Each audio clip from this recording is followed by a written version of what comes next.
ከላዚዮ ወጣት ቡድን እስከ ኢንተር ሚላን የደረሰ ስኬት። የህይወት አጋጣሚዎች መጨረሻቸውን መገመት አይቻልም። ሲሞኔ ኢንዛጌ ጫማውን ከሰቀለ በኋላ ብዙ ዓመታት በተጫወተበት ላዚዮ ወጣት ቡድኖችን ማሰልጠን ጀመረ። የስቴቫኖ ፒዮሊን መሰናበት ተከትሎም ለጥቂት ጨዋታዎች የዋናው ቡድን ጊዜያዊ አሰልጣኝ ተደረገ። የውድድር ዘመኑ ሲጠናቀቅም አርጀንቲናዊው ማርሴሎ ቤልሳ መሾማቸው ይፋ ሆነ። ከሁለት ቀናት ብቻ በኋላ ግን ነውጠኛው አርጀንቲናዊ ባስቀመጡት ጊዜ ተጫዋቾች እንዳልተገዙላቸው ገልጸው ከኃላፊነት ለቀቁ። ይህ በወቅቱ አነጋጋሪ፣ ለላዚዮ ቤልሳን ችሎት እንደሚያቆማቸው እስከ መዛት ያደረሰ ብስጭትን የፈጠረ ነበር። ከዚህ ትርምስ መልካም ውጤት እንደሚገኝ የገመተም አልነበረም። ግን በአጭር ጊዜ ወደ ትልቅ አሰልጣኝነት ለተቀየረ ሰው መገኘት ምክንያት ሆነ።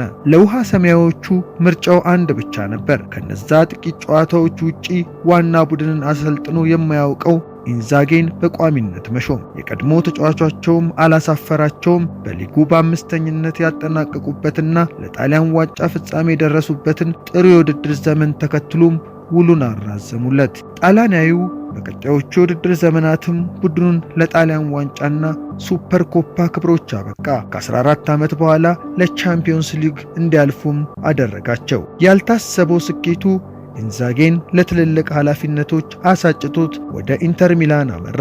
ድሎቹ እድገቱና ትኩረቶችን መሳቡንም ቀጠለ። ኢንዛጌ ከስኩዴቶ ክብርና ተደጋጋሚ የጥሎ ማለፍ ድሎች ባሻገር ኔራዙሪዎችን ኢንተር ሚላኖች ወደ ረሱት የቻምፒየንስ ሊግ ፉክክርም መልሷቸዋል። ካቻምና ለፍጻሜ ደርሰው በፔፕ ጋርዲዮላ ማንቸስተር ሲቲ ሲረቱ፣ አምና በሁለተኛው ዙር በአሳዛኝ መንገድ በአትሌቲኮ ማድሪድ ተሸንፏል። ዘንድሮም በአስደናቂ ብቃት ሩብ ፍጻሜ የደረሱ ሲሆን ባሳለፍነው ሳምንት ባየር ሙኒክን ሜዳው አሊያንዝ አሬና ድረስ በመሄድ 2-1 በአውሮፓ ቻምፒየንስ ሊግ የሩብ ፍጻሜ የመጀመሪያ ጨዋታ ኢንተር ሚላን እንዲያሸንፍ አድርጓል። የኢንዛጌ ኢንተር ከተፎካካሪነቱ በተጨማሪ ሲፈልግ አርሰናልን እንደረቱበት ጨዋታ በጠንካራው ጣሊያን በምትታወቅበት ካቴናቾ ሲያሻው እንደ ሳባዎቹ የሆላንድ ቶታል ፉትቦል የሚጫወት ተለዋዋጭ ቡድን ነው። ኢንተር በጣሊያን ሴሪኤ ኦፌንሲቭ ሆኖ አጥቅቶ የሚጫወት ሲሆን በአውሮፓ ቻምፒየንስ ሊግ መድረክ ደግሞ ኋላ ክፍሉን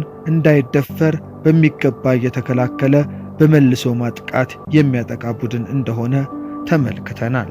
ቁልፍ ተጫዋቾች ለቀውበትም የማይቸገር ወጣቶችንና በነጻ የተገኙ ተጫዋቾችን እንደዚሁ ተጠቅሞ የሚያሸንፍ ድንቅ ቡድን ነው። ሲሞኔ ኢንዛጌና ቡድኑ በሚቀጥለው ሳምንትም በአውሮፓ ቻምፒየንስ ሊግ የሩብ ፍጻሜ የመልስ ጨዋታ በሳንሴሮ ጁሴፔ ሜዛ ስታዲየም ባየር ሙኒክን ይገጥማሉ። ኢንዛጌ ከ2009-2010 ውድድር ዓመት በኋላ የአውሮፓ ቻምፒየንስ ሊግ ዋንጫን እንዲያነሳ ያግዜ ይሆን? ዘንድሮ ዓመት በአውሮፓ እንደ ባርሴሎናና እንደ ፒኤስጂ ኢንተርም የሶስትዮሽ ዋንጫን ለማሳካት ከፍተኛ ዕድል ከፊቱ ተቀምጧል።